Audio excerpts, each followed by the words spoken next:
ආයුබෝවන්. සියලු සමීක්ෂණ වාර්තා නැවත නැවතත් තහවුරු කරන ශ්‍රී ලංකාවේ අංක 1 ප්‍රවෘත්ති ප්‍රකාශය. ඇත්ත කියන හිරු ප්‍රවෘත්ති සමගින් මම මහේෂ් සේනාරත්න. මම උත්තලා රත්නායක. මුලින්ම සිරස්තල.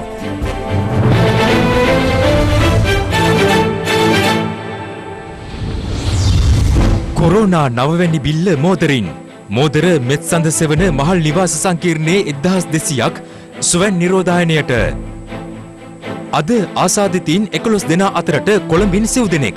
වාර්තාගත 19ක් සුවය ලබා පිටවයයි. නීතිපතිගේ ප්‍රතිචාර සාකච්ඡාවට මැතිවරණ කොමිසම කලින් රැස් වෙයිද? යහපාලන ආණ්ඩුවේ 22කට වැඩවර්ධින ලකුණු. ජුනි 1 වෙනිදා පාසල් විවෘත කිරීමේ තීරණයක් නැහැ. ඇමති කියයි. 2020 මහමැතිවරණ පැවැත්වීමේ නීතිමය තත්ත්වය පිළිබඳ මැතිවරණ කොමිසම රැස් වී සාකච්ඡා කිරීමට නියමිත බව මැතිවරණ කොමිසමේ සභාපති මහින්ද දේශප්‍රිය මහතා පවසනවා.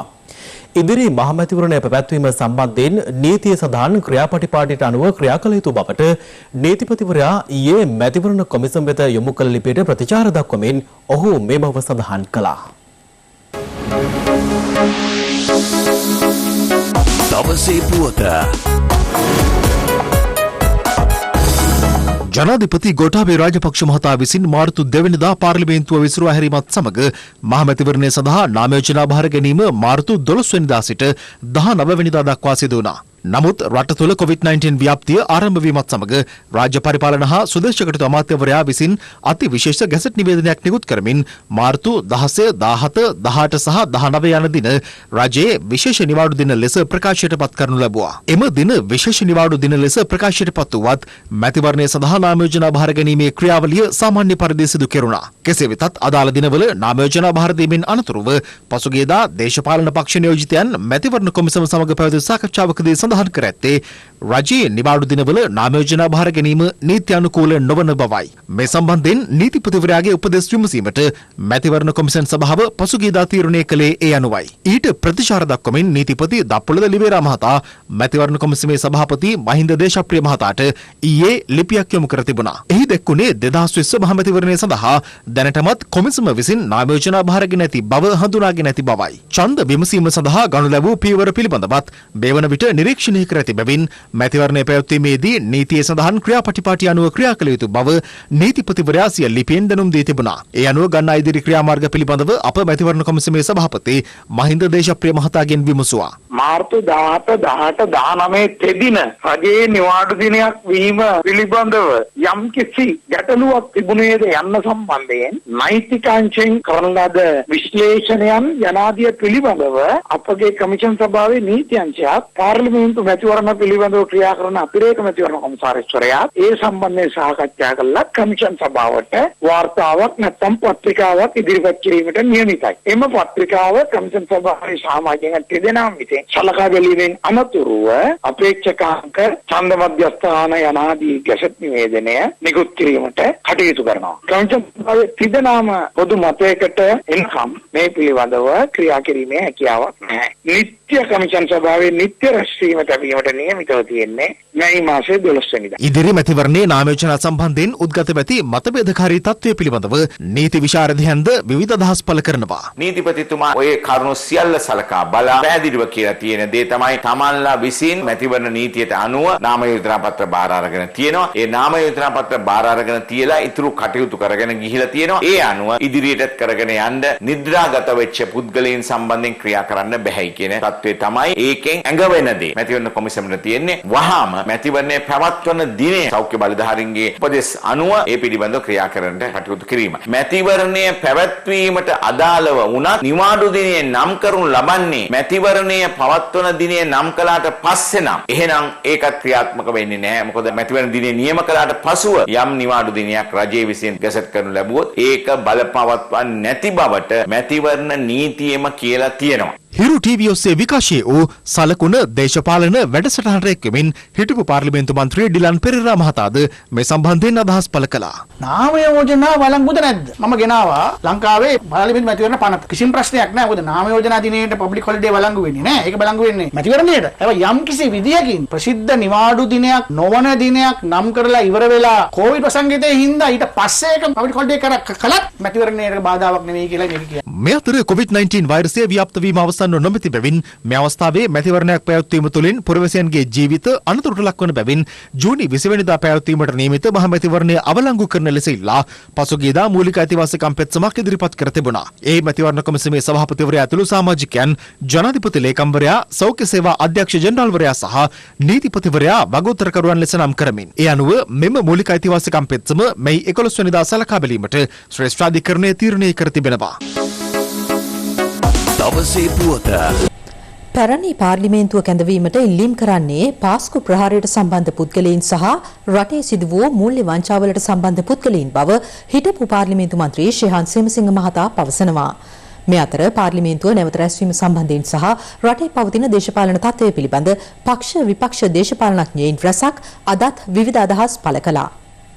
පාස්කු ඉරිදා ප්‍රහාරයේ සම්බන්ධයෙන් රිෂාඩ් බදුරුදීන්, රවුෆ් හකීම් වැනි හිටපු ඇමතිවරුන්ට ජනතාව ඇඟිල්ල දික් කරා. මහා බැංකු බැඳුම් කර වංචාව සම්බන්ධයෙන් රනිල් වික්‍රමසිංහ හිටපු අගමැතිතුමත්, රවි කරුණානායක හිටපු මුදල් ඇමතිවරයාත්, මහා බැංකුවේ අධිපති අර්ජුන් මහින්දන් මහතාත් චෝදනා ලැබලා තියෙනවා. හි පාඩුව රුපියල් බිලියන 26ක් රවි කරුණානායක මැතිතුමා සිය අමාත්‍යාංශයේ බලතල භාවිතා කරමින් පුද්ගලික ව්‍යාපාර සඳහා වාහන ආනයනය කර රජයට පාඩු කිරීම රුපියල් බිලියන 10යි. මහපොළ බාරකාර අරමුදල හරහා සිදු කරපු වංචාව මලික් සමරවික්‍රම බිලියන 1යි. මැද පෙරදිග රැකියාව සඳහා යන ශ්‍රමිකයන්ගේ රක්ෂණ ක්‍රමයේ යටතේ සිදු කරපු වංචාව බිලියන 1.5යි. හිටපු ඇමතිනී තලතා අතුකෝරළ මහත්මිය. හම්බන්තොට වරාය අවුරුදු 99කට බදු දීම සම්බන්ධයෙන් වංචාව රුපියල් බිලියන 15යි. රනිල් වික්‍රමසිංහ හිටපු අගමැතිතුමාත් මලික් සමරවික්‍රම ඇමතුමාත් ශ්‍රී ලංකා න්‍යායාලය ආයතන එනවුම් අවලංගු කිරීම සම්බන්ධයෙන් රජයට සිදු කර පාඩුව බිලියන 54යි. ඒක කබීර් හෂීම් හිටපු ඇමතිවරයා වීඅලවි මණ්ඩලයේ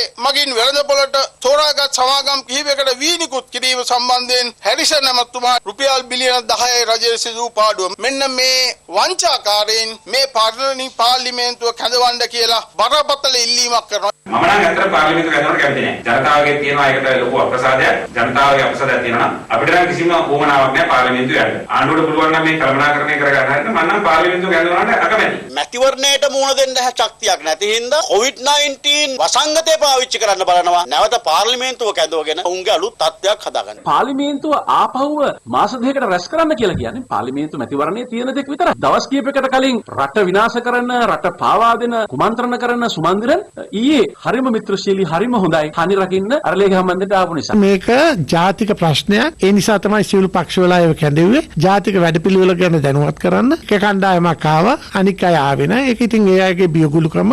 ඒක අපිට කරන්න දෙයක් නැහැ. මේ ආණ්ඩු ක්‍රම ව්‍යවස්ථාව අනුව ඕනෑම මොහොතක පාර්ලිමේන්තුව කැඳවීමේ හැකියාව ඇති කරලා තිබෙනවා. ඒ භාවිතා කරනවද නැද්ද කියන එක රජයේ වක්කීමක්. පාර්ලිමේන්තුව කැඳවුවම කොරෝනා නැති වෙනවා නම් එහෙනම් ඉතින් අනිල් ජයසිංහ මහත්තයා අයින් කරලා පාර්ලිමේන්තු ධම්මදිසානායක මහත්තයාට බාර දුන්නා වැඩේ කරයි. මේක නීතියෙන් කරගන්න පුළුවන් නම් එහෙනම් දප්පුල් වෙලා නීතිපතිතුමාට බාර දුන්නා වැඩේ කරයි. අනිල් ජයසිංහ මහත්තයාලා ඕනේ නැහැ. මේ පාර්ලිමේන්තුව කැඳවන්න කියන අය පාර්ලිමේන්තුව කැඳවන්න කියන්නේ ඇයි? දින 58 කාලේ කරපු නෙయ్యාඩමම පාර්ලිමේන්තුව නටන්නේ. දැන් අපිට ආරංචි වෙන විදිහට ආධාර මුදල් සෑහෙන්න ලැබිලා තියෙනවා. ඊට අමතරව මහ බැංකුව හරහා මේ වෙනකොට මුදල් ට්‍රිලියන ගණන් අච්චු ගහලා තියෙනවා කියලා ඒ ආරංචිත් අපිට ලැබෙනවා. එතකොට මේ මුදල් පරිහරණය කිරීමේදී ඔය සෙල්ලම් පාර්ලිමේන්තු කැඳවලා එතන සාකච්ඡා කරලා හරියන්නේ නැහැ. නීත්‍යානුකූලව පාර්ලිමේන්තුව කැඳවලා එතනදී තමයි මේ දේවල් වලට තීන්දුව తీරන ගන්න ඕනේ. අපිට කිසිදු මුදලකින් ආධාරයක් රජයට කිසිම රටකින් ලැබිලා නැහැ. ඊයේ මුදල් අමාත්‍යාංශයේ ලේකම්වරයා ඉතාමත් පැහැදිලිව ඒක ප්‍රකාශ කරා. ඉතින් ඒ උත්තරේ අහගන්න ලැජ්ජාවක් තියෙන්නේ නැහැ.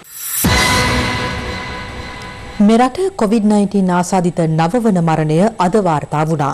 ඒ අංගොඩ ජාතික බෝවන රෝග විද්‍යායතනයේ දැඩි සත්කාරයකගේ ප්‍රතිකාර ලැබමින් සිටි කාන්තාවක්. ඊයේ රෝහල්ගත කෙරුණු එම කාන්තාව වාසය කළ මෝදර මෙත්සඳ සෙවන මහල් නිවාස සංකීර්ණයේ පුද්ගලයන් 1200ක් ස්වයං නිරෝධායනයට යොමු කර තිබෙනවා. මේ අතර ප්‍රතිකාර ලැබූ රෝගීන් 19 දෙනෙකු පූර්ණ සුවය ලබා අද පිටව ගිය අතර එය දිනක් තුල සුව වූ වැඩිම සංඛ්‍යාවයි.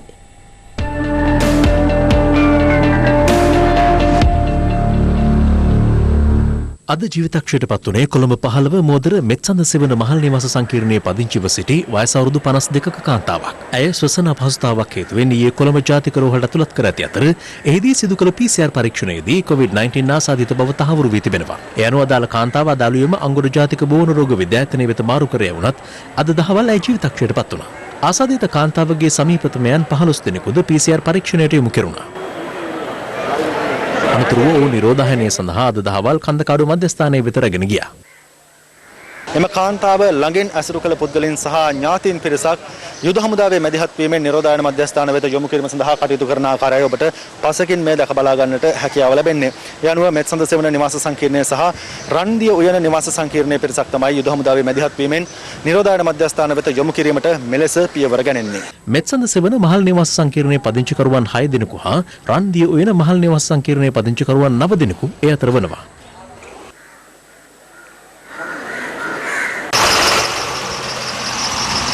ඇයගේ නිවාසයේ දරුවන් 5 දෙනෙක් ඉන්නවා මෙම ස්ථානයේ. සැමියා සමග 6 දෙනෙක් 13 වෙනි තට්ටුවේ ඉන්නවා. ඇයගේ පළවෙනි රවුමේ ආශ්‍රිතයන් හැටියට රන්දිය උයනේ එක් නිවසක 9 දෙනෙක් සිටිනවා. අපි මොවුන් නිරෝධායනය සඳහා ශ්‍රී ලංකා යුද හමුදාවට බාර දෙනවා. අපි ඉතුරු අයගේ PCR පරීක්ෂණ හෙට උදේ මෙම ස්ථානයේ සිදු කරනු ලබනවා. මේ අතර මෙත්සඳ සෙවන මහල් නිවාස සංකීර්ණයේ පුද්ගලයන් 1200ක් අද පස්වරුවේ ස්වයං නිරෝධායනයට යොමු කෙරුණා.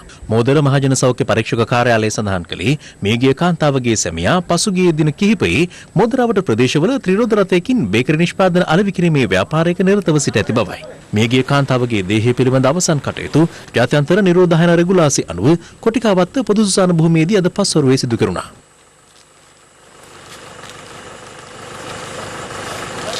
යනුව මෙරට COVID-19 ආසාදිතව මිය ගිය ගණන 9 දෙනෙක් දක්වා ඉහළ ගිය අතර ඉන් 2 දෙනෙකු කාන්තාවන්. අද හඳුනාගත් ආසාදිතයින් අතුරෙන් තවත් අයෙක් රාජගිරිය බණ්ඩාරනායකපුර ප්‍රදේශයේ පදිංචිකරුවෙක්. එම ප්‍රදේශයේ නිරෝධායනයට ලක් වෙමින් සිටි පවුලක 46 වෙනිදි පුද්ගලයෙකු මෙලෙස ආසාදනයට ලක්ව ඇති අතර ඔහු මද්‍රව්‍ය වලට ඇබ්බැහි වූයෙකු ලෙස හඳුනාගෙන තිබෙනවා. ශ්වසන අපහසුතාවක් හේතුවෙන් කොළඹ ජාතික රෝහලට ඇතුළත් කිරීමෙන් පසු සිදු කළ PCR පරීක්ෂණයේදී ඔහුට COVID-19 ආසාදිත බව තහවුරු කර ගැනුණු බව වෛද්‍යවරු සඳහන් කළා.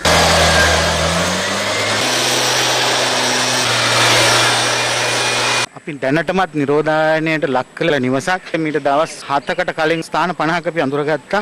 ආසාදිතයෙන් පැමිණිය හැකි ස්ථාන විවිධ ඇබ්බැහිවීමකට ලක් වෙන පුද්ගලයන් නිවාස නිරෝධායනයට යොමු කළා සහ පසු විමර්ශන කරමින් පැවතුණා. මේ ස්ථානයෙන් නිවාසයක පුද්ගලයෙකු තමයි දෙවනිදා හුස්ම ගැනීම අපහසුතාව වෙලා අපි මහ ස්පිතාලයට ඇතුල් කිරීමෙන් පසුව ඊයේ දිනේදී සොයාගෙන ලැබුවා මේ පුද්ගලයා COVID-19 තත්ත්වයෙන් පීඩා විඳිනවා කියලා. අතර මේ පුද්ගලයා මද්‍රව්‍යයට ඇබ්බැහි වුණු පුද්ගලෙක්. ඒ අනුව මේ ආසාදිතයා සමග ඍජු සම්බන්ධතා පැවැත් වූ පවුල් 5ක පුද්ගලයන් විසින් 9 දෙනෙකු කන්දකාඩු නිරෝධායන මධ්‍යස්ථානයේ වෙත යොමු කිරීමට පියවර ගැනුණා. මේ වන විට රාජගිරිය බණ්ඩාරනායකපුර ප්‍රදේශයට ඇතුළු වීම හා ඉන් පිටවීම తాවකාලිකව තහනම් කර තිබෙනවා.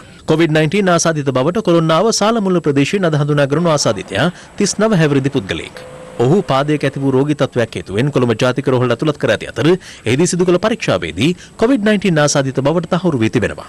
අදාළ පුද්ගලයා සමග ඍජු සම්බන්ධතා පැවැත් වූ පුද්ගලයන් 28 දෙනෙකු යොමු කෙරුණේ වැලිකන්ද නිරෝධායන මධ්‍යස්ථානයටයි. 30ක් විතර පවුල් ඔක්කොම දාගෙන අරගෙන ගියා. අපිට වසරු වෙද්දී අපිට කියන්න බැරිකෝ පාර ලොක්ඩවුන් කරනකොට තමයි ගියේ. අරන් ගිය පවුල චෙක් කරලා තමයි අපිට දෙයක් කියනවා කියලා. දැන් මේ කොහොමද ගෙවල් තියෙන 100 ගාණක් විතර. දිච්ච කෙනා මේ හැමතැනම අපිත් එක්ක කතා බහ කරලා ආශ්‍රය කරලා තමයි ගියේ. තව යා අපේ වත්තේ පොඩි මයිලත් එක්ක එකට බෝල ගැහුවා. බෝල දාලා ඒක වතුර වීදුරුවේ බිව්වා. ඒ ළම්ම ඔක්කොම ලියාන කරගෙන ගියා සේයත් එක්ක රැඳිච්ච කට්ටිය. එයා දවස් දෙකක් විතර තමයි ශ්‍රී ලංකාවට ආවේ. හැබැයි මාසය ගැලුවෙත් නැහැ. මේ අපේ ජනතාවත් එක්ක ඉතින් සැරසෙරුවා. මෙලින්ද මේක ඔක්කොම ඒකට නානවා කියනවා. ඔව් පාවිච්චි කරනවා. මේ අතර අද දිනේ හඳුනාගනු අනෙක් ආසාදිතයා කොළඹ ජාතික රෝහලේ ගෙවන වාට්ටුවක සේවය කළ හෙද පාලිකාවක්. ඇය මේ වන විට ප්‍රතිකාර සඳහා අංගොඩ බෝවන රෝග විද්‍යායතනය වෙත ඇතුළත් කර තිබෙනවා.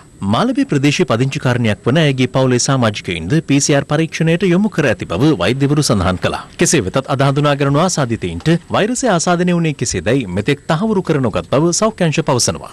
ඊයේ හමු ආසාදිතයෙක් නාවික හමුදාවේ අපගේ වීරෝදා රණවිරුවගේ පවුල හා සම්බන්ධ වෙච්ච පුද්ගලයන් නුවර කොළඹිස්ස කියන ප්‍රදේශයෙන් සොයාගත් එම පුද්ගලයා වෙනුවෙන් 67 දෙනෙකු ශ්‍රී ලංකා යුද හමුදාව විසින් අද දිනේ නිරෝධායන කිරීමට ලක් කරනු ලැබුවා. ඒත් එක්කම අද දිනේ රාජගිරිය බණ්ඩාරනායකපුර ප්‍රදේශයෙන් සොයාගත් ආසාදිතයා ඇසුරු කරපු 29 දෙනෙකුත් ඒ වගේම කොළොන්නාව ප්‍රදේශයෙන් සොයාගත් කොවිඩ් වෛරස් ආසාදිත පුද්ගලයා සොයා ගැනීමත් සමග එව් ඇසුරු කරපු තවත් 27 දෙනෙකු ඇතුළු තවත් කණ්ඩායමක් අද දිනේදී මේ ආකාරයෙන් නිරෝධායන ලක් කිරීමට කටයුතු කරනු ලැබුවා. අද දිනේදී නිරෝධායන මධ්‍යස්ථාන ලෙස මේ ආකාරයේ විවිධ ප්‍රදේශවලින් 138 දෙනෙකු රැගෙන යාමට කටයුතු කරනු ලැබුවා. මේ අතර ඊයේ දිනේ තුල ආසාදිතයන් 33 දෙනෙකු හඳුනාගත් බව වසංගත රෝග විද්‍යාංශය සඳහන් කළා.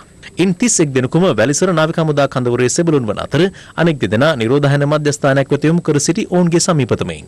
මේ අනුව එම 31 දෙනා සමග මේ දක්වා ශ්‍රී ලංකා නාවික හමුදා විරෝධා රණවිරුවන් 329 දෙනෙකු මේ ආකාරයෙන් ආසාදිතට ලක් වෙලා තිබෙනවා. ඊයේ දිනේදී ශ්‍රී ලංකා යුද්ධ හමුදාවේ අපගේ වීරෝදාර රණවිරුවෙක් එක කඳවුරක සිට අනිත් කඳවුර දක්වා රපෝර්තු කිරීමට ගමන් කරමින් සිටියේදී අතරමඟදී දඹුල්ලේදී මිය ගිහිල්ලා තිබුණා. ඔහුට විටින් විට අපස්මාරය නැමැති රෝගයෙන් පිළිච්ච රණවිරුවෙක් ඔහුගේ මේ වන විට පශ්චාත් මරණ පරීක්ෂණය පවත්වමින් තිබෙනවා. අද දිනේදී නව COVID-19 ආසාදිතයන් 11 දෙනෙකු හඳුනා ගැනීම අතර ඉන් 7 දෙනෙක් නාවික හමුදා සමාජිකයින්. මේ වන විට මෙරටින් වාර්තා වන COVID-19 ආසාදිතයන් ගණන 762ක්. ඉන් 213 දෙනෙකු පූර්ණ සුවය ලබා පිටව ගොස් තිබෙනවා. මෙරටින් පළමු COVID-19 ආසාදිතයා පසුගිය මාර්තු 11 වෙනිදා වාර්තා වූ අතර මේ දක්වා ගත වූ කාලය තුළ ආසාදිතයින් වාර්තා වුණේ මේ ආකාරයෙන්. ගෙවී යන සතිය තුළ ආසාදිතයින් වාර්තා වීමේ අඩුවක් දක්නට ලැබුණා. ගත වූ දිනවලදී ආසාදිතයින් වැඩි වශයෙන් වාර්තා වීම ආරම්භ වුණේ මෙරට තුළ දිනකට සිදු කෙරෙන ක්ෂේත්‍ර අවේක්ෂණ හෙවත් PCR පරීක්ෂණ සංඛ්‍යාව ඉහළ දැමීමට සෞඛ්‍ය අංශ පියවර ගැනීමත් සමගයි. ඒ අනුව පසුගිය මැයි පළමු වෙනිදා PCR පරීක්ෂණ 1107ක් සිදු කෙරුණද එයින් හඳුනාගත් ආසාදිතයන් ගණන 25ක්. මැයි දෙවැනිදා පරීක්ෂණ 1681කින් ආසාදිතයන් 15 දෙනෙක්ද, මැයි තුන්වෙනිදා පරීක්ෂණ 1636කින් ආසාදිතයන් 13 දෙනෙකුද හඳුනාගෙන තිබෙනවා. ඊයේ දිනේ පරීක්ෂණ 986ක් සිදු කර ඇති අතර ඉන් 33 දෙනෙකුට වෛරසය ආසාදිත බවට තහවුරු කර ගැනුණා. මෙතර ගුවන් හමුදා අධීක්ෂණය යටතේ වැලිසර ලයරෝහලේ නිරෝධායනය වෙමින් සිටි 46 දෙනෙකු එම කටයුතු සාර්ථකව අවසන් වීමෙන් පසු නිවෙස් වෙත පිටත් කර හැරීමට පියවරගත් බව ගුවන් හමුදා මුලස්ථානයේ සඳහන් කළා.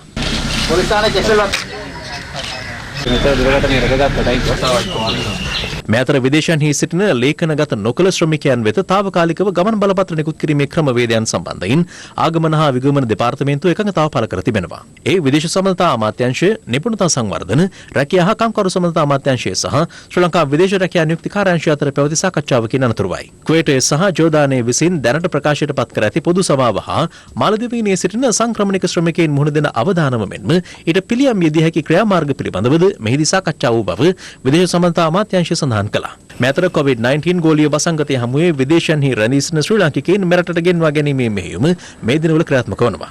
ඒ අනුව හෙට දිනේ කැනඩාව, ඇමරිකාව සහ එංගලන්තය ආදී රටවල සිට සිසුන් 200කට ආසන්න පිරිසක් මෙරටට පැමිණීමට නියමිතයි. ඒ අනුව කටුනායක බණ්ඩාරනායක ජාත්‍යන්තර ගුවන්තොටුපළේ COVID-19 මර්ධන වැඩසටහන්වල ප්‍රමිතිය නිරීක්ෂණය කිරීම සඳහා ශ්‍රී ලංකා සිවිල් ගුවන් සේවා අධිකාරියේ සහ බණ්ඩාරනායක ගුවන්තොටුපළේ නිරෝධායන ඒකකයේ සේවයේ නියුතු වෛද්‍යවරුන් හා ජ්‍යෙෂ්ඨ සිවිල් ගුවන් සේවා පරීක්ෂකවරුන් නිරීක්ෂණ චාරිකාවක නිරත වුණා. සෞඛ්‍ය වෙනුවෙන් ගන්න පුළුවන් සෑම ප්‍රමිතියක්ම පිළිපැදලා තියෙන බව අපිට කියන්න පුළුවන්. බය නැතුව සිවිල් ගුවන් සේවා අධිකාරියේ හැටියට අපිට මේ තත්ත්වය පිළිගන්න පුළුවන් තත්ත්වයක තියෙනවා. අපිට දැක් ගන්න ලැබුණු බොහොම සද්දායක ආරංචියක් තියෙනවා. ඒ තමයි ලොකු වෙහෙසක් අරගෙන තියෙනවා ගුවන්තොටුපළ අද ජාත්‍යන්තරයට අවශ්‍ය මට්ටමට මේ සෞඛ්‍ය සම්බන්ධයෙන් කළ කටයුතු ටික ඒ විදිහටම බලා ගන්න. අපිට පිළිගන්න පුළුවන් බණ්ඩාරනායක ගුවන්තොටුපළ ඒ වගේම මම හිතන්නේ මත්තලත් ජාත්‍යන්තර මට්ටමට පවත්වාගෙන යන බව.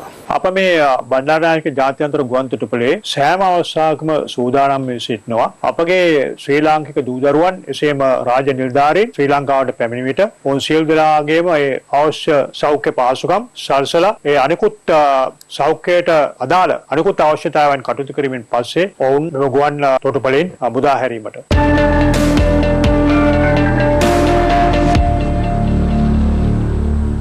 ඇන්දරි නීතිය ක්‍රියාත්මක වූ කාල සීමාව තුළ එය උල්ලංඝනය කළ පුද්ගලයන් 47000කට ආසන්න පිරිසක් මේ වන විට අත්අඩංගුවටගෙන තිබෙනවා.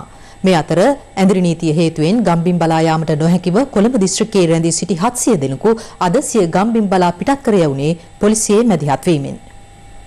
කොළඹ ගම්පහ කළුතර සහ පුත්තලම හැර සෙසු දිස්ත්‍රික්ක 21 සඳහා අද සහ හෙට අලුයම 5 සිට රාත්‍රී 8 දක්වා ඇඳරි නීතිය ඉවත් කරනවා. ජනාධිපති මාධ්‍යාංශය නිවේදනය කළේ හෙට එනම් බදාදා රාත්‍රී 8 සිට මැයි මාස 11 වැනි සවුන්දා අලුයම 5 තෙක් මුළු දිවිනටම ඇඳරි නීතිය ක්‍රියාත්මක බවයි. කෙසේ වෙතත් COVID-19 අවදානම ඉහළ දිස්ත්‍රික්ක වන කොළඹ ගම්පහ කළුතර සහ පුත්තලමට නැවත දැනුම් දෙන තුරු ඇඳරි නීතිය ක්‍රියාත්මක වනවා. මේ අතර ඇඳරි නීතිය ඉවත් කරන ප්‍රදේශවල ජනතාව වැඩි වශයෙන් නගර වෙත පැමිණ සිටින ආකාරය දක්නට ලැබුණේ නැහැ.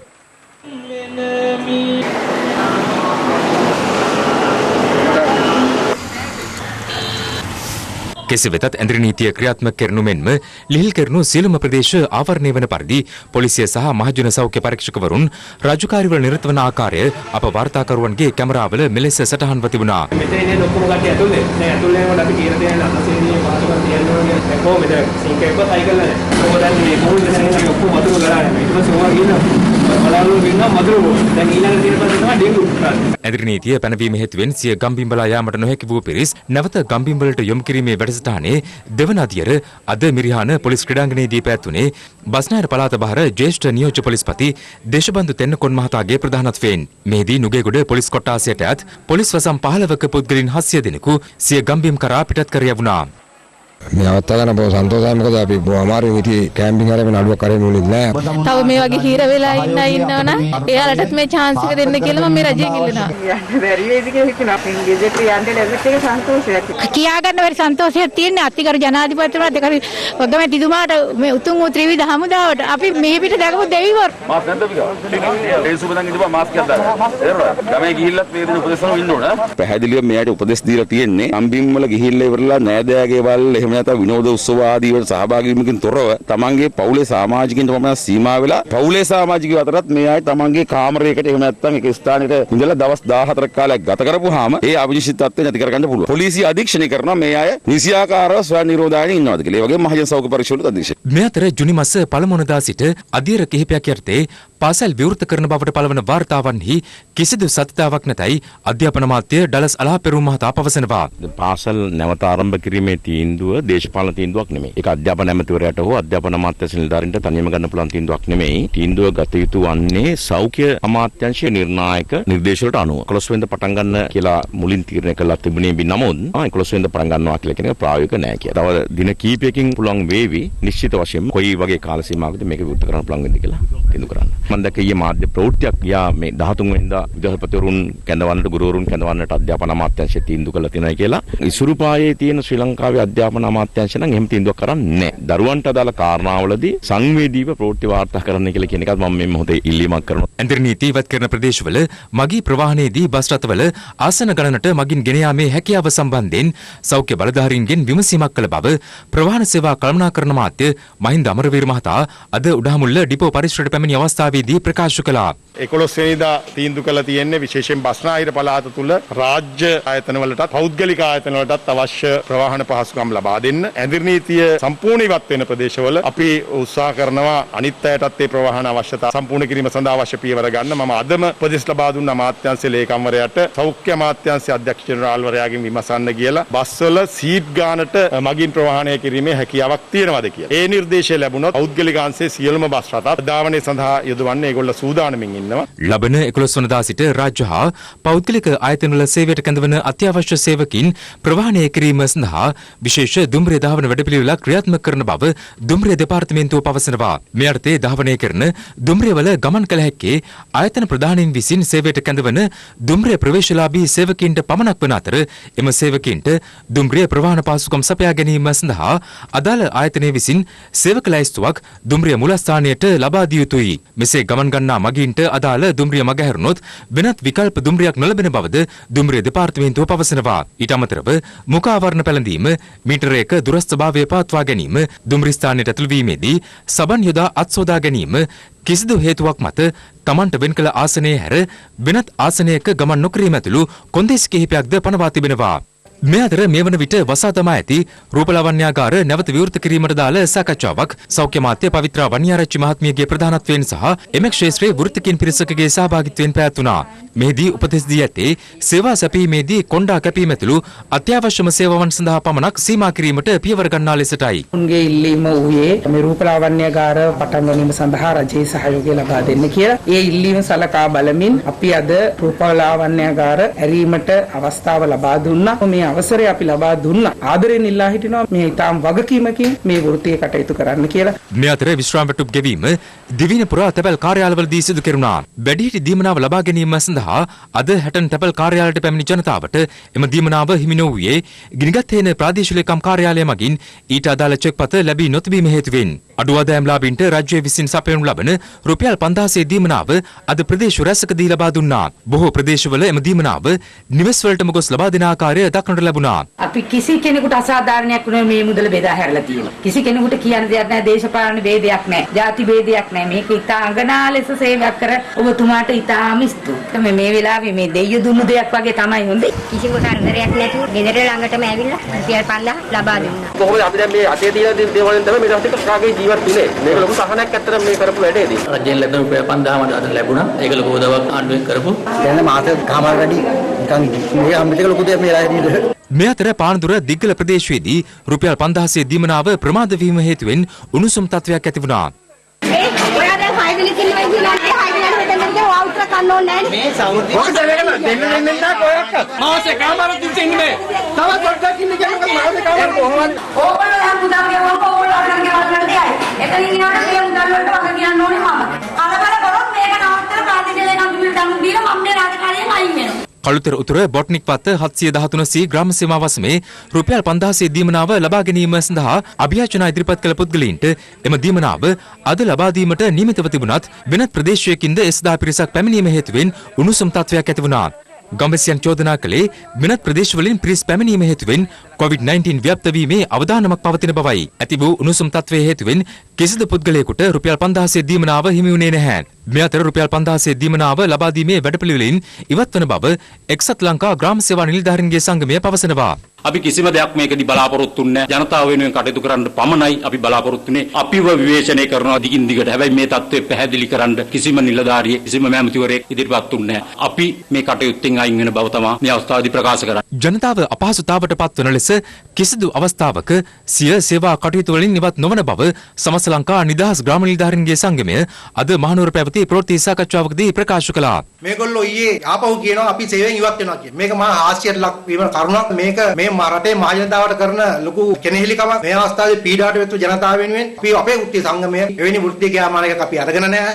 මේ අතර තම සේවා කටයුතු පවත්වාගෙන යාම සඳහා මාස දෙකක් පුරා කරන ලද ඉල්ලීම් ඉටු නොවීම හේතුවෙන් හෙට සිට රාජකාරි වලින් ඉවත් වන බව සංවර්ධන නිලධාරීන්ගේ සංගමය පවසනවා. ඒකට හේතුව තමයි මේ මාර්තු අප්‍රේල් මාස දෙක පුරාම අපි රජයේ බලධාරීන්ට ඉතා පැහැදිලිව කිව්වා මේ ආර්ථික සංවර්ධන නිලධාරීන් දැඩි අවධානමක් දරා ගනිමින් වසම් මට්ටමින් ගෙවල් ගානේ යමින් තාම අනාරක්ෂිතව රාජකාරී කරන්න සිද්ධ වෙලා තියෙනවා. අපි තීරණයක් අරන් තියෙනවා හෙට සිට රාජකාරි වලින් ඉවත් වෙන්න. එක්සත් ජාතික පක්ෂ හිටපු පාර්ලිමේන්තු මන්ත්‍රී නලින් බණ්ඩාර මහතාට අයත් කුලියාපිටිය බෝහිංගමුව ප්‍රදේශයේ නිවසක නීති විරෝධී මත්පැන් නිෂ්පාදනය කිරීම සම්බන්ධයෙන් කුලියාපිටිය කොටාස දූෂණ මර්ධන ඒකකය මගින් පුද්ගලයෙකු අත්අඩංගුවටගෙන තිබෙනවා. ප්‍රශ්න කිරීමෙන් අනතුරුව එම සැකකරු අප මත මුදා හැරුණා. සිද්ධිය සම්බන්ධයෙන් හිටපු පාර්ලිමේන්තු මන්ත්‍රී නලින් බණ්ඩාර මහතා පොලිසියට පැමිණ ප්‍රකාශයක් ලබා දීමෙන් අනතුරුව පිටව ගොස් තිබෙනවා.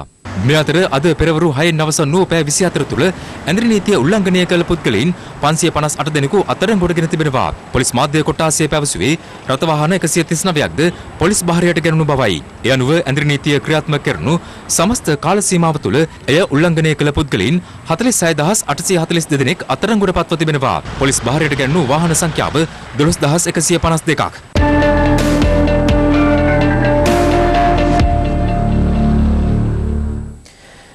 මැයි 11 වෙනි සඳුදා සිට ජන ජීවිතය යථා තත්ත්වයට පත් කිරීම වෙනුවෙන් වන ක්‍රියාමාර්ග සම්බන්ධයෙන් විශේෂ සාකච්ඡාවක් අද පස්වරුවේ පැවැත්වුණා. ජනාධිපති ගෝඨාභය රාජපක්ෂ මහතාගේ ප්‍රධානත්වයෙන් පැවති මෙම සාකච්ඡාව සඳහා අග්‍රාමාත්‍ය මහින්ද රාජපක්ෂ මහතාද එක්ව සිටියා. ජනාධිපති ගෝඨාභය රාජපක්ෂ මහතාගේ ප්‍රධානත්වයෙන් පැවති මෙම සාකච්ඡාව සඳහා අග්‍රාමාත්‍ය මහින්ද රාජපක්ෂ ජනාධිපති කාර්යසාධක බලකායේ ප්‍රධානී බැසිල් රාජපක්ෂ යන මහතුරුන් මෙන්ම අමාත්‍යාංශ ලේකම්වරුන්ද එක්ව සිටියා.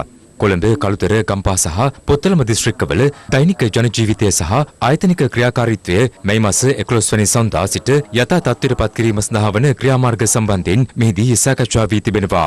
අදාළ දිස්ත්‍රික්කයන්හි ආයතනික ක්‍රියාකාරීත්වය පිළිබඳ සවිස්තරාත්මක සැලසුම් සෞඛ්‍යාංශ වෙත ඉදිරිපත් කරන ලෙසද එහිදී ජනාධිපතිවරයා දැනුම් දුන්නා.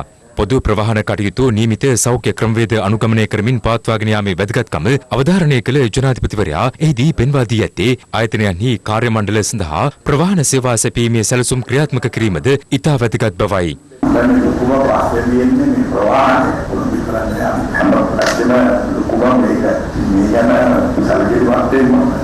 එමෙන්ම ආයතන පවත්වාගෙන යාමේදී එහි සේවාවන් අඩාල නොවන ආකාරයෙන් සේවක සංඛ්‍යාව තීරණය කිරීමත් සේවා මුරමෙන්ම සේවයට වාර්තා කිරීමේ වේලාවද නියමයක් ලෙස නොගෙන ආයතනික අවශ්‍යතාව මත තීරණය කළ යුතු බවත් මෙහිදී සාකච්ඡා වී තිබෙනවා. එමෙන්ම නිවසේ සිට වැඩ කිරීමේදී ඊමේල් සහ කෙටි පණිවිඩ ඔස්සේ තොරතුරු ලබා ගැනීමටත් ඒවාට පිළිතුරු ලබා දීමත් සිදු කිරීමේදී ඊට නෛතික භාවයක් ලබා දෙන ලෙස ජනාධිපතිවරයා මෙහිදී අවධාරණය කර තිබෙනවා. හැඳුනුම්පත් ගුවන් ගමන් බලපත්‍ර සහ මෝටර රථ ප්‍රවාහන දෙපාර්තමේන්තුවේ ඉදිරි කාර්යයන්ද මෙහිදී සාකච්ඡාවට ලක් කරනු අතර මේ 11 වනදා සිට ජනජීවිතය යථා තත්ත්වයට පත් කිරීම සඳහා සංවර්ධන මෙහෙයුම් ආරම්භ කිරීමේ හැකියාව පිළිබඳවද සාකච්ඡා වී තිබෙනවා.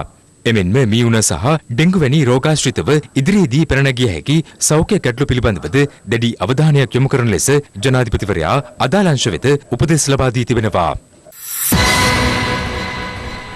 COVID-19 ව්‍යසනය හමුවේ පවුලකට ලබා දෙන රුපියල් 5000 දීමනාව කිසිසේත් ප්‍රමාණවත් නොවන බව සමගි ජනබලවේගයේ නායක සජිත් ප්‍රේමදාස මහතා පවසනවා.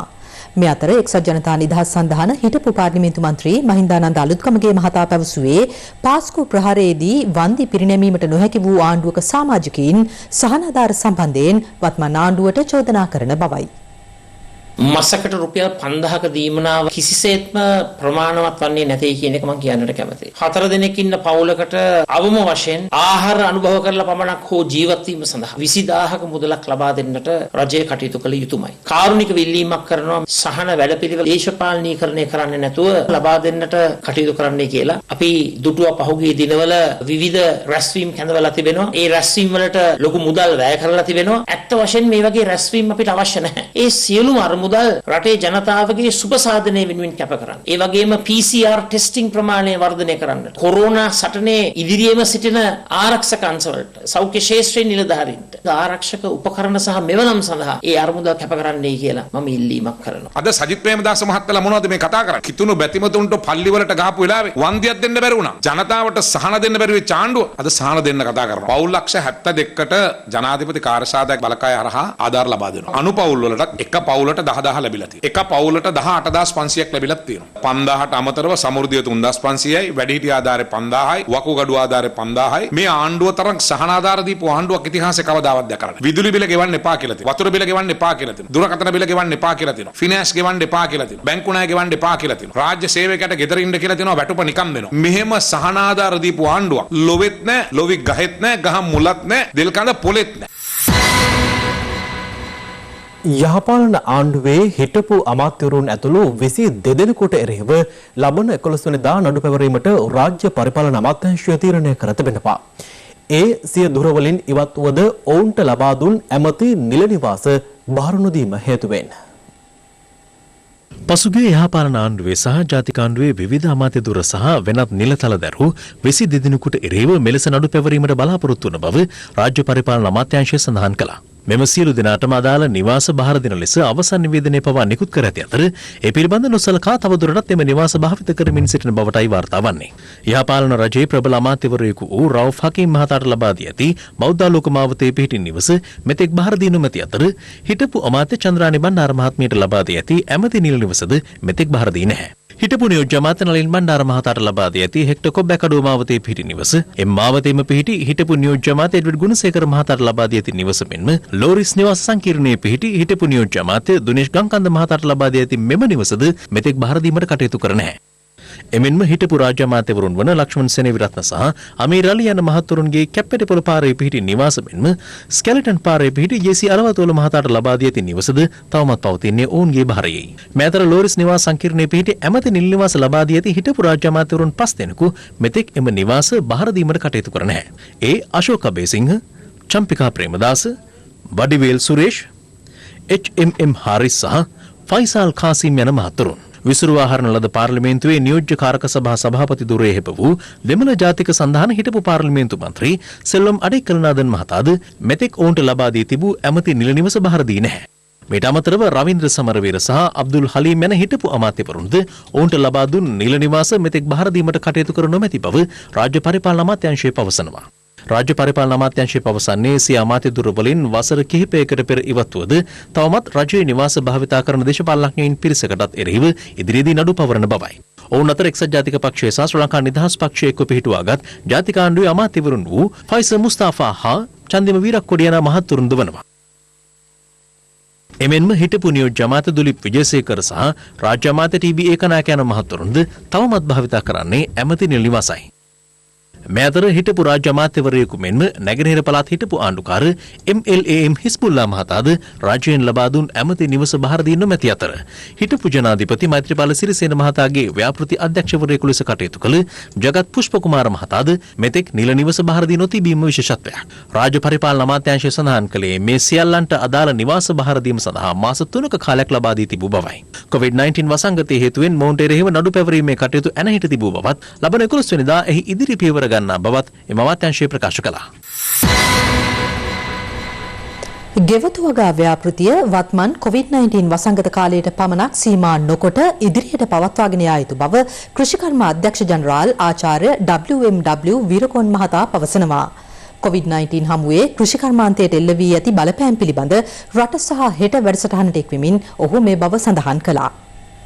ගෙවතු වගාවට ඇත්තටම ජනතාව දැන් උනන්දු වෙලා ඉන්නවා. රජයෙන් මඟ පෙන්වීමක් තියනවාද මේක? රජය මගින් කටයුතු කළ මුලදීම සෑම ගෙවත්තකටම බීජ ලබා දෙන්න. ගුණාත්මක ඉහළ එළවලු බීජ ලබා දෙන්න. මේ කටයුත්ත දැන් ඉවරයි කියලා හිතන්න එපා. මේ කටයුතු තව දිගටම අපි රජය මගින් කරගෙන යනවා. ගෝවින්ගේ අස්වැන්න සම්පූර්ණයෙන්ම මිලදී ගන්න මොකක්ද ඔබතුමන්ලාගේ ඉදිරි අනාගතයේදී තියෙන වැඩපිළිවෙල? නිෂ්පාදනය කරලා ගොවියා වෙළඳපොළට දාන්න ලෑස්ති වෙනකොටම ආනනික දේවල් රට එනවා. මේක දැන් මේ රජය විසින් සම්පූර්ණයෙන් නවත්තලා තියෙනවා. පාලිත ආනනයක් තමයි දැන් සිදු වෙන්නේ. කවියට ෂුරන්ස් එකක් දෙන්න රජය මගින් අවම මිලක් තීරණය කරලා තියෙනවා. සත්ව නිෂ්පාදන අපනයනයට අපේ රටේ අපිට ඉදිරියට තියෙන අවකාශ මොනවද? අපි කිරි නිෂ්පාදනය ගත්තොත් එහෙම අපේ අවශ්‍යතාවයෙන් 140ක් විතර තමයි රටේ හදන්නේ. ලක්ෂ 4මාරක් විතර ඉන්න කිරි ගන්න සත්තුන්ගෙන් අපි කියමු ලක්ෂ 2-3ක වැඩි කරගොත් අපිට අර කියන එක හදා ගන්න පුළුවන් පිට රටින් ගෙන්නන්න නැතුව. විකුණ ගන්න අපහසු නිසා ගොඩ ගැහිලා තියෙන ඒවා බිත්තර සැලකිය යුතු ප්‍රමාණයක් තියෙනවා මිලියන් 50ක් විතර. මස් තියෙනවා ටොන් 20000ක් විතර සීතාගාරවල. මේ නිශ්චිත වෙලාවේ පොඩි අවස්ථාවක් තියෙනවා යම් ප්‍රමාණ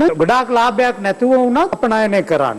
එළවලු සම්බන්ධව තවර මිලක් නියම කරන්න පුළුවන්ද? තාමත්ම අමාරුයි යම්කිසි මට්ටමකට ගේන්න. මොකද ඒක පෙරිෂබල් එකක් නැත්නම් විනාශ වෙන දෙයක් නිසා. වගා කිරීම නියාමනය කරලා යටිතල පහසුකම් සකස් කළොත් මේ එළවලු වලින් 40%ක් විතරම පසුවස් වන හානි සිදු වෙනවා. ඉදිරියේදී බලාපොරොත්තු වෙන්නේ 40 යම්කිසි ප්‍රමාණයෙන් අඩු කරගන්න. සියල්ලටම විසඳුම හොයන එක ලේසි නෑ. නමුත් මම හිතන්නේ ඉදිරියේදී මේ කටයුත්ත සුම කරන්න වෙයි. ලෝපුරා වාර්තා වන COVID-19 මරණ සංඛ්‍යාව මෙවන විට 2,50,000 ඉක්මවන බව. වාර්තා වන ආසාදිතින් සංඛ්‍යාව 36,කට අධිකයි. මේ අතර ඉන්දියාවේ දිනක් තුල සිදු වූ වැඩිම COVID-19 මරණ සංඛ්‍යාව ගත වූ පැය 24 තුල වාර්තා වුණා. ගත වූ පැය 24 තුල අසල්වැසි ඉන්දියාවෙන් COVID-19 මරණ 195ක් වාර්තා වීමත් සමග එරට සමස්ත මරණ සංඛ්‍යාව 1576 දක්වා ඉහළ ගියා. ඉන්දියාවේ සමස්ත COVID-19 ආසාදිතයන් සංඛ්‍යාව 46476 දක්වා ඉහළ ගියේ ගත වූ පැය 24 තුල නව ආසාදිතයන් 3932ක් වාර්තා වීමත් සමගයි. මෙය ඉන්දියාවේ දිනක් තුල වාර්තා වූ වැඩිම COVID-19 ආසාදිතයන් සහ මරණ සංඛ්‍යාවයි. මේ අතර නිරෝධායන රෙගුලාසි ලිහිල් කිරීම හේතුවෙන් ඉන්දියාවේ මත්පැන් අලෙවිසැල් ආශ්‍රිතව අදත් දිගු පෝලිම් දක්නට ලැබුණා.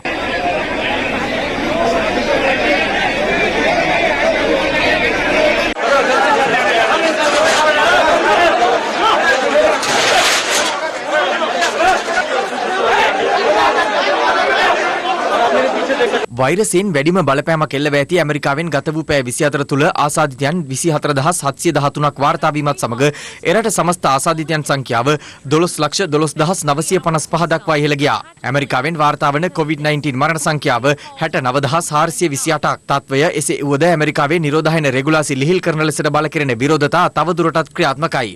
මේ අතර මුව ආවරණයක් නොමැතිව වෙළඳසැලකට ඇතුළු වීම වැළැක්වූ ආරක්ෂක නිලධාරියෙකු වෙඩි තබා ඝාතනය කිරීමේ සිද්ධියක් මිචිගන් ප්‍රාන්තයෙන් වාර්තා වනවා. මුව ආවරණ නොමැතිව වෙළඳසැලට ඇතුළු වූ තරුණියක් ආරක්ෂක නිලධාරියා විසින් වළක්වා ඇති අතර අදාළ තරුණියගේ මව, පියා සහ තවත් පුද්ගලයෙකු එක්ව ආරක්ෂක නිලධාරියා ඝාතනය කර ඇති බව විදේශ මාධ්‍ය වාර්තා කළා. මේ අතර යුරෝපය තුළ COVID-19 ව්‍යාප්තිය පසුගිය දෙසැම්බර් මාසයේ සිටම සිදුව ඇති බවට විදේශ මාධ්‍ය වාර්තා කරනවා. ඒ ප්‍රංශයේ පළමු COVID-19 ආසාදිතයා දෙසැම්බර් මාසයේදී හමු වූ බවට තහවුරු වීමත් සමගයි. දෙසැම්බර් 27 වන දින නියුමෝනියා රෝගී තත්ත්වයකින් පෙළුණු පුද්ගලයෙකුගෙන් ලබාගත් සාම්පල යලි පරීක්ෂා කිරීමේදී ඔහුට COVID-19 ආසාදනය වී ඇති බවට තහවුරු වුවද වෛරසය ආසාදනය වූ ආකාරය තවමත් අනාවරණය වී නැහැ. මේ අතර බ්‍රසීලයේ සහ කොලොම්බියාවේ COVID-19 ආසාදනය වීමෙන් මියගිය පුද්ගලයන්ගේ මෘතදේහ ඇමසන් වනාන්තරය ආසන්නයේ මිහිදන් කිරීම එහි ජීවත් වන ස්වදේශිකයන්ටද වෛරසය ආසාදනය වීමේ තර්ජනයක් ඇති කරන බවට විදේශ මාධ්‍ය වාර්තා කරනවා.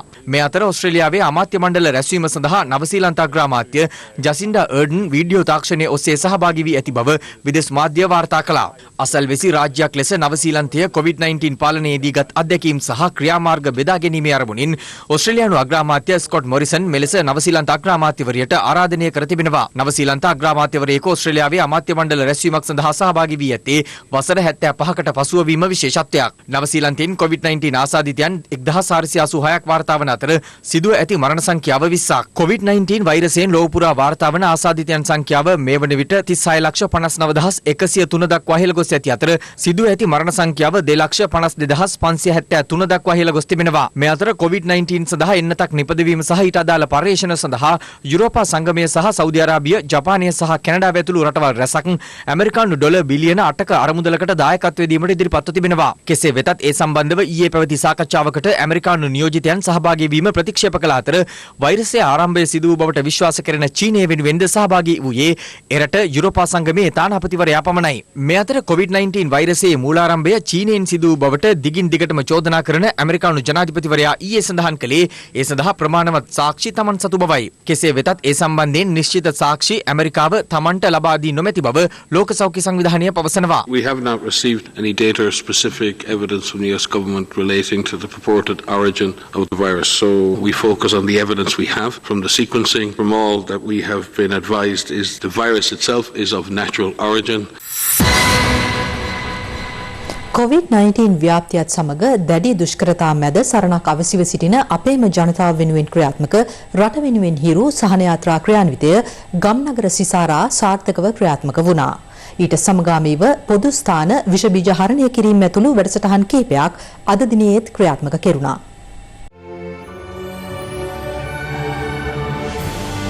රට වෙනුවෙන් හිරු සහන යාත්‍රා ක්‍රියාන්විතය COVID-19 වෛරසය ව්‍යාප්ත වීමත් සමග දුෂ්කරතා රැසකට මුහුණ පා සිටින අපේම ජනතාවගේ සුව සහනය මුඛ්‍ය පරමාර්ථය කරගනිමින් නැරඹී හිරු සහන යාත්‍රා ක්‍රියාන්විතය දිස්ත්‍රික් ගණනාවක් ආවරණය කරමින් ක්‍රියාත්මක කෙරුණා. ඊට සමගාමීව ක්‍රියාත්මක කෙරුණු පොදු ස්ථාන විෂ බීජ හරණ වැඩසටහන යටතේ හිරු මාධ්‍යජාලයේ ශ්‍රී ලංකා රතකුරුස සමාජය හා එක්ව අද දිනේ හෝමාගම, අවිසාවේල්ල, කඩුවෙල, ගල්කිස්ස, නුගේගොඩ ඇතුළු මහේස්ත්‍රාත් අධිකරණ භූමි රැසක විෂ බීජ හරණය කෙරුණා. රට වෙනුවෙන් හිරු සහනයාත්‍රා ක්‍රියාන්විතයට සමගාමීව පවත්වන්නා වූ තවත් එක් විශේෂ වැඩපිළිවෙලක් තියෙනවා. ඒ තමයි විස බීජ හරණ වැඩසටහන. මේ ඔස්සේ අපිට හැකියාව ලැබුණා දිවයින පුරාම ප්‍රසිද්ධ ස්ථාන පොදු ස්ථාන විස බීජ හරණය කරන්න. අද දවසෙත් ඒ ආකාරයට මේ ක්‍රියාන්විතය අපි ආරම්භ කරා. ලබන 11 වෙනිදායින් මේ අධිකරණ කටයුතු ආරම්භ කිරීමට සූදානමක් තියෙනවා. අධිකරණ කටයුතු ආරම්භ කිරීම සඳහා අනිවාර්යයෙන්ම විෂ බීජ හරණය කිරීමක් සහ ආරක්ෂක ක්‍රියාමාර්ග ගන්න ඕන. අපි නීතිඥ ප්‍රජාව වෙනුවෙන්ම මේ කාර්යය සම්බන්ධයෙන් ශ්‍රී ලංකා රත්සකුරු සමාජයේ සහ හිරු මාධ්‍ය ජාලයට ප්‍රණාමය පුද කරනවා. ආසන්නම කාලයකදී අපි මේ රට යථා තත්ත්වයටපත් වෙලා නැවත මෙම අධිකරණ සංකීර්ණ වැඩ කටයුතු ආරම්භ කරන්න බලාපොරොත්තු වෙනවා. එම නිසා මෙවැනි දෙයක් කිරීම සම්බන්ධයෙන් හිරු ටීවී මාධ්‍ය ජාලයටත් කුරුස සංගමයටත් අපි විශේෂයෙන්ම ස්තුතිය පළ කරනවා.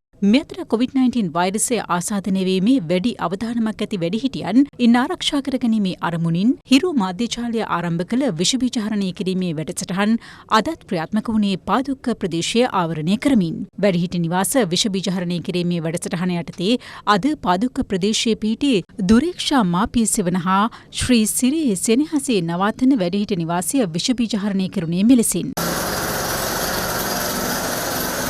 හිරු සහන යාත්‍රා ක්‍රියාන්විතයේ විෂ බීජ හරණ වැඩසටහන යටතේ ගුණසිංහපුර පූර්වාරාම පිරිවෙනද අද විෂ බීජ හරණයට ලක් කෙරුණා.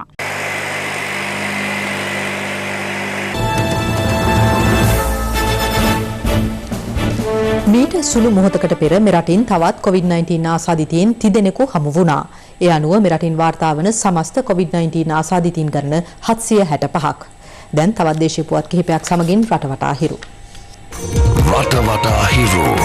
ඇමරිකා එක්සත් ජනපද ශ්‍රී ලංකා තානාපති ඇලයිනා ටේප්ලිට්ස් මහත්මිය සහ අග්‍රාමාත්‍ය මහින්ද රාජපක්ෂ මහතා අතර අද පැවති හමුවකදී කොරෝනා මර්ධනය සඳහා රජය ගෙන යන වැඩපිළිවෙල සහ වෛරසය පාලනය කිරීමෙන් පසු මෙරටට මුහුණ දීමට සිදුවන ආර්ථික අභියෝග සම්බන්ධයෙන් අවධානය යොමු තිබෙනවා.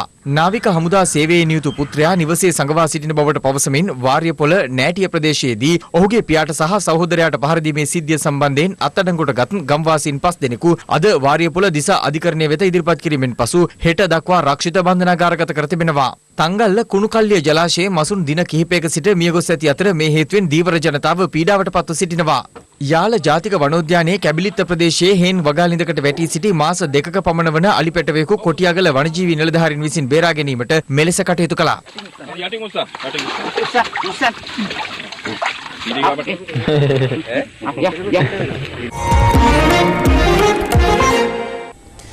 සූදානම සමුගෙන යන්නට. පැත්තක් නැතුව ඇත්ත දැනගන්න ඔබගේ ජංගම දුරකථන ජාලය අනුව තිරේ දිස්වන පරිදි හිරුපොතේ SMS සේවාව සක්‍රිය කරගන්න. අපේ යලිහොමන්නේ හෙට සවස් 6:55ට. සුබ රාත්‍රියක්.